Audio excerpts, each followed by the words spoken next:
नमस्कार साथियों, जैसा कि आप सभी जानते हैं कि यूपी ट्रिपल एससी आयोग की तरफ से वीडियो री एग्जाम का अंतिम परिणाम जारी किया जा चुका है। आप में से जिन भी साथियों का इसमें अंतिम रूप से चयन हुआ है उन्हें मेरी तरफ से ढेर सारी शुभकामनाएं।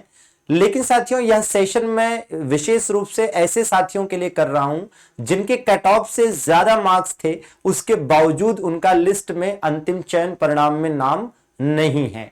तो साथियों, सबसे पहले इस मामले की बारीकी को समझने के लिए आइए देख लेते हैं कि क्या कट ऑफ रही थी। और कट ऑफ तो वैसे आपको पता है, और फिर भी देख लीजिए कि जनरल की कट ऑफ साथियों 214 थी, एससी की 188, एसटी की 161, ओबीसी की 209 दशमलव समथिंग और महिलाओं की, गर्ल्स की साथियों 200 दशमलव समथिंग थी।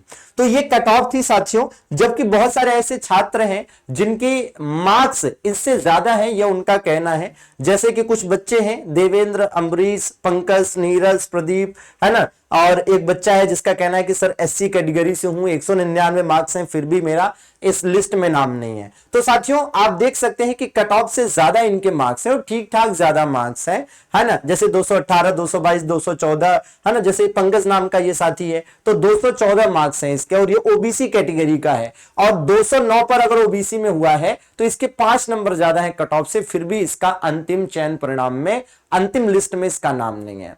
अब इन साथियों का क्या कहना है? ये साथी लगातार ये कह रहे हैं कि सर मेरा जो नंबर है, मेरे जो मार्क्स हैं वो कट ऑफ से इतने ज्यादा हैं, इसके बावजूद मेरा अंतिम रूप से इस लिस्ट में नाम क्यों नहीं है।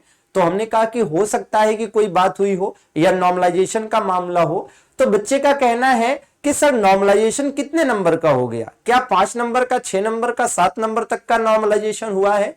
और अगर इतना ज्यादा नॉर्मलाइजेशन हुआ है तो जैसे ये पंकज नाम का बच्चा है, इसका कहना है कि सर मेरा 26 तारीख का सेकंड शिफ्ट का था, मेरा तो टफ था पेपर, बाकी लोग भी कह रहे हैं और हमने भी देखा था कि टफ था, तो उसके बाद भी 5 नंबर कम क्यों हो गए इतना ज्यादा। तो इस संदर्भ में बहुत सारे ऐसे साथी हैं जो सीधे सीधे ये आरोप लगा रहे हैं कि सर कहीं ऐसा तो नहीं कि रिजल्ट में धांधली हुई है। उनका तो ये भी कहना है कि सर हम कोर्ट जाना चाहते हैं, हम इस मामले में केस करना चाहते हैं, क्या कुछ करना चाहिए आप बताइए।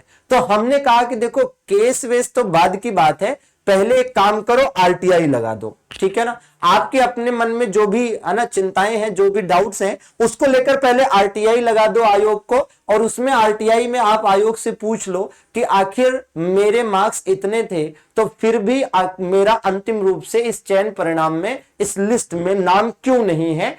हो सकता है कोई और कारण हो या फिर नॉर्मलाइजेशन ही कारण हो, तो आपको आरटीआई के माध्यम से जानकारी मिल जाएगी कि हाँ क्या कुछ वास्तव में मसला है, और उसके बाद आप आगे की सोचिए कि हाँ कोर्ट जाना चाहिए या क्या करना चाहिए, कैसी चीजें होनी चाहिए। फिलहाल जो भी साथी ऐसे हैं जिनका चयन हुआ है, वे लोग इस खबर से घबराए नहीं। यहां पर आप समझिए कि जिनका नाम इस लिस्ट में नहीं है, आप सोचिए कि इनकी जगह आपका भी नाम हो सकता था। अगर आपका नाम होता तो आप भी शायद वही बात कह रहे होते जो अंतिम रूप से न चयनित होने वाले ये साथी कह रहे हैं। तो साथियों, कमेंट बॉक्स में कमेंट करके बताइएगा यदि आप में से भी कोई ऐसा है जिसके कट ऑफ से कहीं ज्यादा मार्क्स हैं और इस लिस्ट में नाम नहीं है। जुड़े रहें, हम इस पर और अपडेट के साथ आपके साथ जल्द जुड़ेंगे। धन्यवाद, थैंक यू वेरी मच।